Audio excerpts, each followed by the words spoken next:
इस क्लास में हम सीखेंगे कि हम प्लॉटिंग कैसे करते हैं।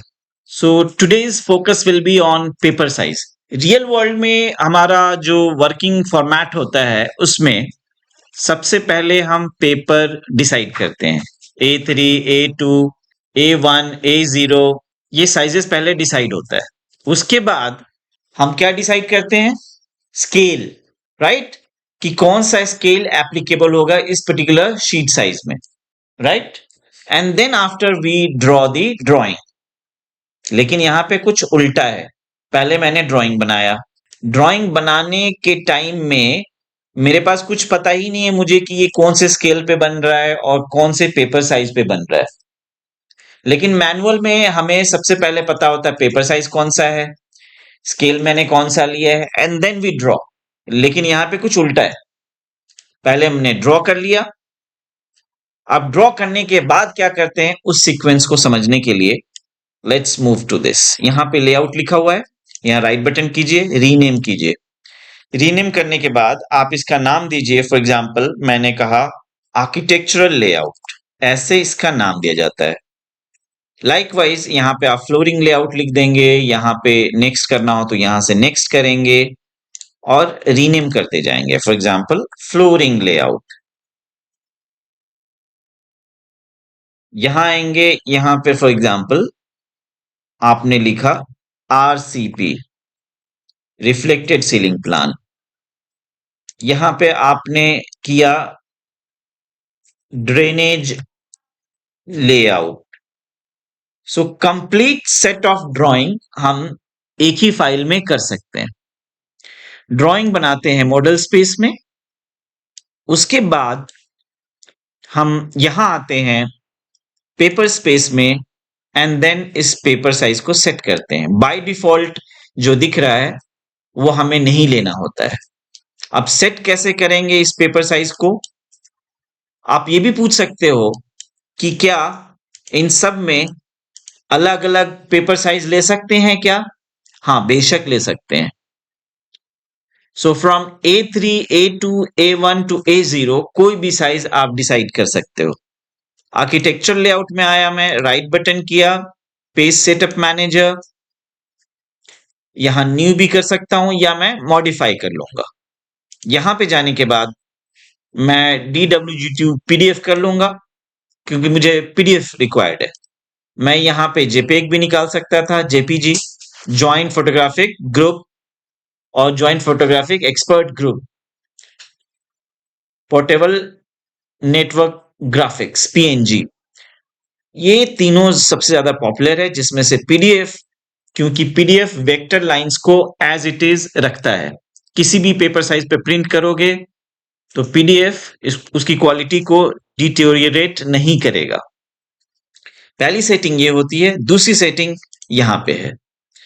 यहां पे हमें डिसाइड करना होता है कि मैं क्या लूं। ये MM वाली चीजें हैं, मैं MM को अवॉइड करूंगा क्योंकि मेरा यूनिट्स यहाँ पे आर्किटेक्चरल है।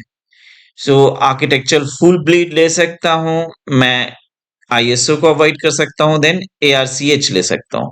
आर्क इनमें इंचेस में है और ये फुल ब्लीड में है। फुल ब्लीड का क्या फायदा होता है और ARCH का क्या बेनिफिट होता है इसको भी बताऊंगा अभी। फॉर एग्जाम्पल मैंने ले लिया ANSI, इसमें मैं लेना चाहता हूं A3। सो एक ये ओरिएंटेशन है 1711 और दूसरा ओरिएंटेशन है 1117 लैंडस्केप। सो हमारा जनरली सेटअप होता है लैंडस्केप। देन इस प्लॉट एरिया में व्हाट टू प्लॉट, इनमें से कोई भी ऑप्शंस नहीं रखेंगे सिवाय लेआउट के। सो यहां ऑप्शंस क्या होना चाहिए? Layout. And then after scale को देखिए, स्केल में 1:1। मैं रिपीट करता हूं, DWG2 PDF, paper size full bleed 1711, layout scale 1:1, then okay. अब मेरा ये पेपर कौन से साइज में है? लैंडस्केप ओरिएंटेशन है 17:11। अब मैं आपको दिखाता हूं। एक 17 इंच की लाइन को मैं ड्रॉ करूंगा। ये देखिए 17 इंचेस एग्जैक्ट आ रहा है क्या? ऐसा क्यों हो रहा है कि ये एग्जैक्ट आ रहा है?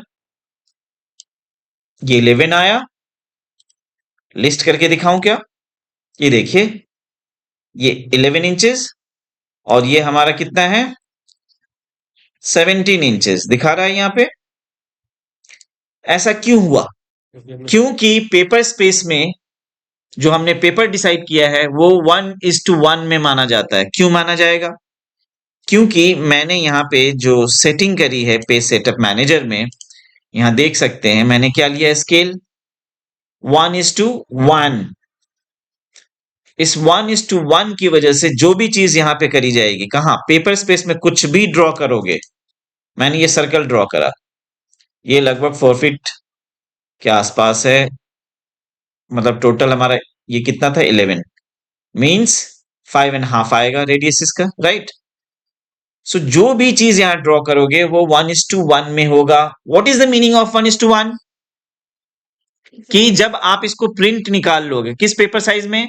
17:11 और A3। जब आप A3 में इसको प्रिंट लेकर आओगे तो जब आप उसको मेजर करोगे स्केल पे, जो भी स्केल दिया होगा आपने, एग्जैक्टली वही मिलेगा। और उस पेपर को जब आप मेजर करोगे तो 17:11 ही होगा। अगर आपने यहाँ पे टेक्स्ट का साइज 1 इंच रखा है, मान लो कि टेक्स्ट साइज लिया मैंने यहाँ पे पेपर स्पेस में, ध्यान रहे मैं पेपर स्पेस में काम कर रहा हूं, 1 इंच। ये देखिए 1 इंच में है, मीन्स अभी तो ये जूम इन जूम आउट मैं कर सकता हूं चूंकि ये डिजिटल मीडियम है।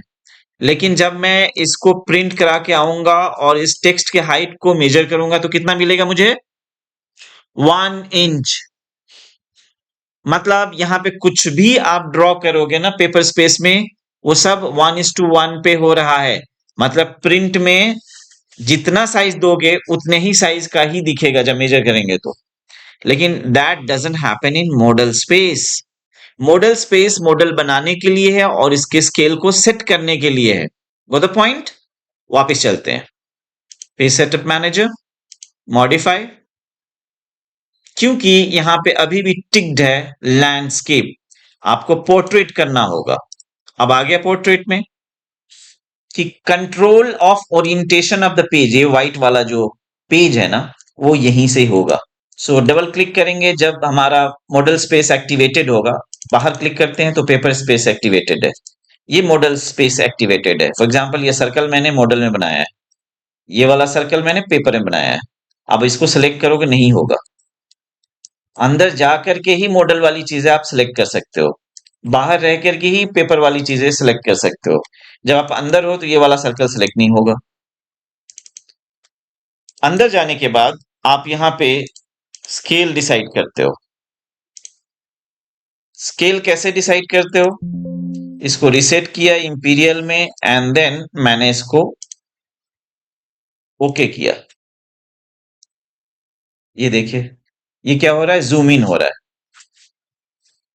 इस टॉयलेट एरिया को मैंने जूम इन करके लॉक कर दिया, शायद मुझे इतना ही एरिया रिक्वायर्ड है। वापिस आता हूं मैं यहां पे।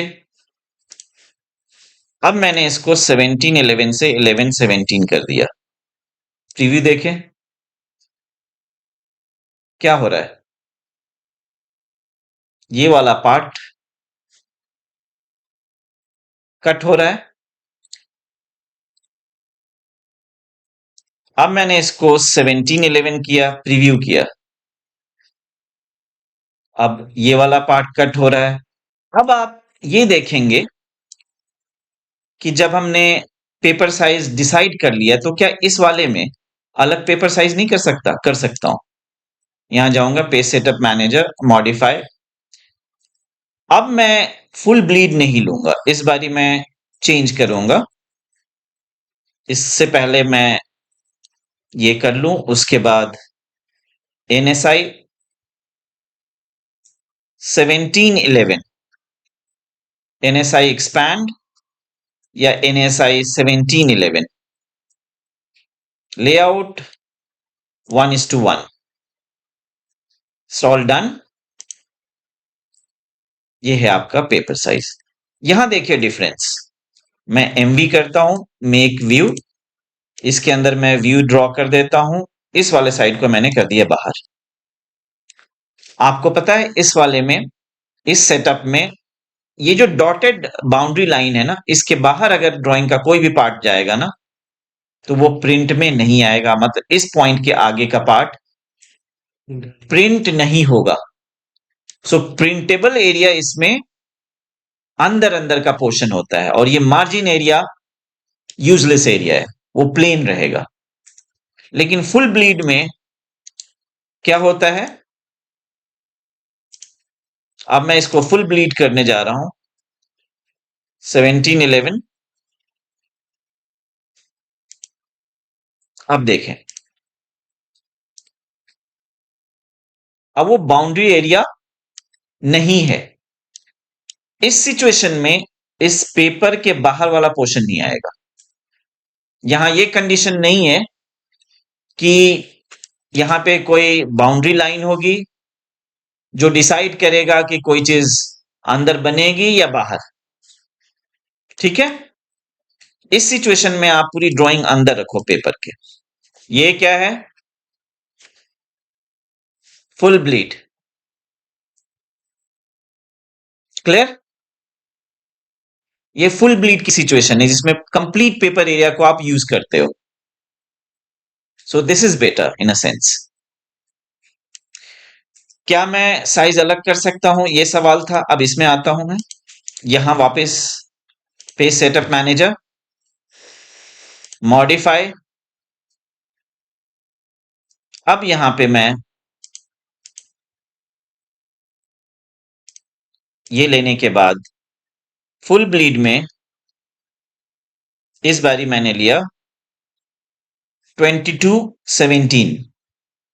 ये कौन सा साइज होता है, A2। लेआउट 1:1। अब ये जो सेट किया मैंने, ये जो पेपर लाइन से शो कर देता हूं कितना है ये। क्या ये 22 है? 22 इंचेस, परफेक्ट। क्या ये 17 है? बिल्कुल है। नेक्स्ट वाले में मैं आपको दिखाता हूं, modify, DWG to PDF। Now full bleed, इस बारी मैं क्या लेने वाला हूं, 2217 मैंने ले लिया था। उसके नेक्स्ट में क्या है, 3422। One step ahead. मतलब A2 के बाद क्या होता है, A1। यहां 1:1, यहां पे लेआउट। अब ये हमारा A1 साइज आ गया। क्वेश्चन ये आता है कि अगर ये A1 में सेट किया है तो क्या मैं A4 में इसको प्रिंट में नहीं ले सकता? ले सकते हो आप A3 में भी ले सकते हो, अपर या लोअर साइज में किसी में भी ले सकते हो, A0 पे भी ले सकते हो। लेकिन मेजरमेंट्स करेक्ट किस में आएगा, जो भी पेपर साइज लिया है उसी में ही आप प्रिंट लेकर मेजर करोगे तो करेक्ट आएगा। सो ये मेथड है ऑटोकैड में पेज को सेट करने का। मैंने यहां पे डीपली कवर नहीं किया है स्केल सेट करने के लिए। जो ऑप्शन बताया था वो जस्ट मैं ओरिएंटेशन समझाने के लिए बता रहा था। नेक्स्ट टॉपिक, नेक्स्ट वीडियो में हम सीखेंगे कि कैसे हम स्केल सेट करते हैं। So first thing in order is to draw the drawing first, and then after set the paper size. Once you have decided the paper size, then you will have to decide the scale, and then the whole process of plotting will be done. Hope you have understood a lot by watching this video. Thank you very much for watching this video.